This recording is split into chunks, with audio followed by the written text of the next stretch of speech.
In this video, we'll take a look at the digestive system structures on this torso model here. As we have seen in other models, we have the liver, the stomach, the large intestine, the small intestine. Let's zoom in a little farther. In the liver, we can break down the liver into 4 different lobes.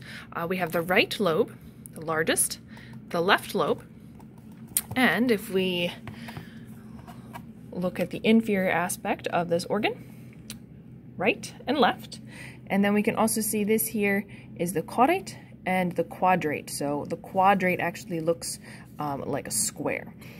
Here we have the gallbladder, the cystic duct, and cystic duct coming from the gallbladder.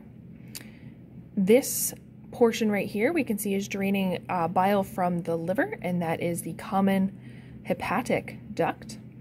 And when the cystic duct and common hepatic duct join together, they form the common bile duct. We can also see the hepatic portal vein, as well as the common hepatic artery. This is the IVC. And if we look on the superior aspect, here we can see the IVC and the hepatic vein, ultimately draining blood that has been filtered twice through capillary beds. Okay, let's go back up to the stomach.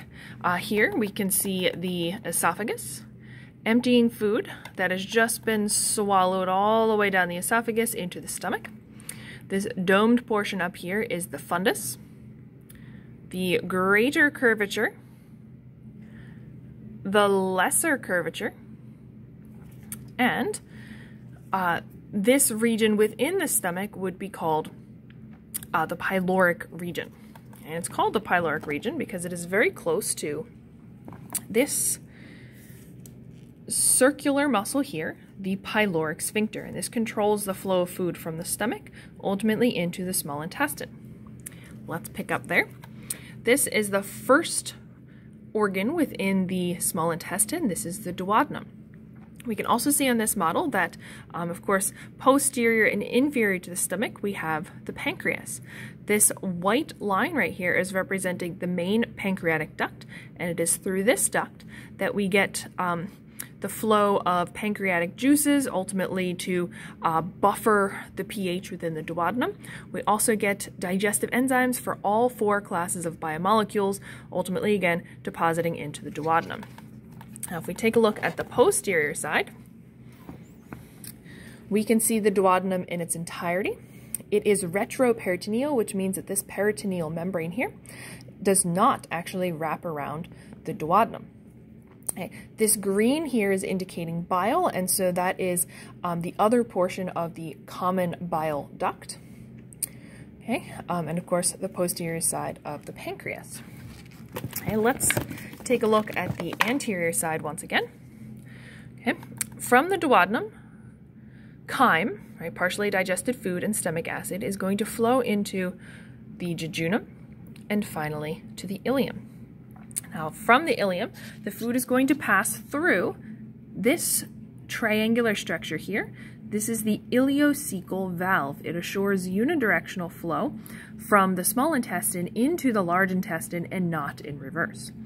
Okay, we also see this blind-ended outpocketing here at the very base of the large intestine. This is the cecum. We can also see the opening into what is called the vermiform appendix, and so that's that little tail-looking structure at the end of the cecum. Okay.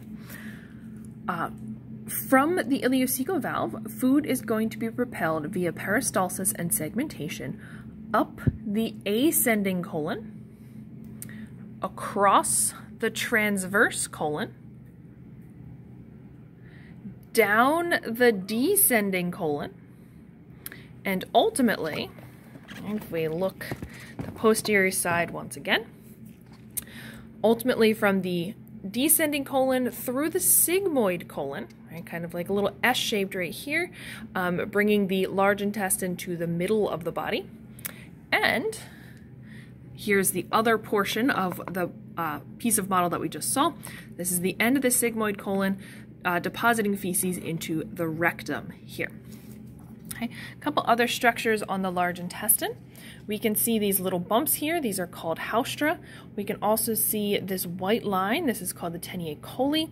And essentially, these structures facilitate the process of peristalsis. Of course, it's much more difficult to move solid feces through this tube than it is to move liquid chyme through the small intestine. And so this is a little bit stronger in order to propel this feces. Finally, as I briefly mentioned a moment ago, this membrane here represents the peritoneum. We see that it is actually a double layer, indicating that these are the mesenteries. Right? So ultimately, the route that the blood vessels, as we can see here, as well as the nervous tissue and lacteals, are going to pass to and from the large intestines.